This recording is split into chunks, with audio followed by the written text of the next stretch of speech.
गालियाँ देने लगी। और जब मैंने उनको पूछा বলিউডের অভিনেত্রী কাঙ্গনা রানাওয়াতকে চণ্ডীগড় বিমানবন্দরে সাপটি চড় মারার অভিযোগ উঠেছে এক মহিলা সিআইএসএফ জওয়ানের বিরুদ্ধে।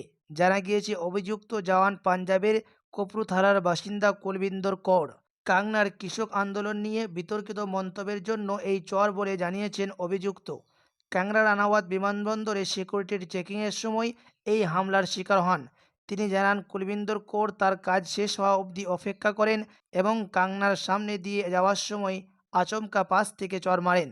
কাঙ্গনা বলেন, আমাকে হেনস্থ করা হয়েছে। যখন আমি ওই মহিলা জওয়ানকে জিজ্ঞাসা করলাম কেন উনি এই কাজ করলেন, উনি পাল্টা কৃষক আন্দোলনের কথা টেনে আনলেন।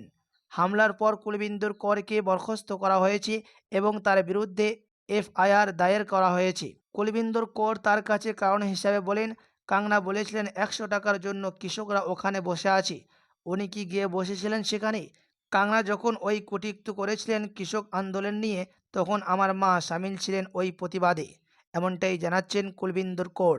2021 সালে দিল্লির রাজপথে মাসব্যাপী চলা পাঞ্জাবের কৃষক আন্দোলনের বিরোধিতা করে কাঙ্গনা রানাওয়াত একাধিক টুইট করেন। আন্দোলনত কৃষকদের কখনো খালিস্তানি কখনো সন্ত্রাসবাদী বলে উল্লেখ করেন তিনি। বিতর্কিত 3 কৃষক বিল প্রত্যাহারের ঘোষণা করার পর তিনি কৃষকদের জিহাদি বলে আক্রমণ করেন।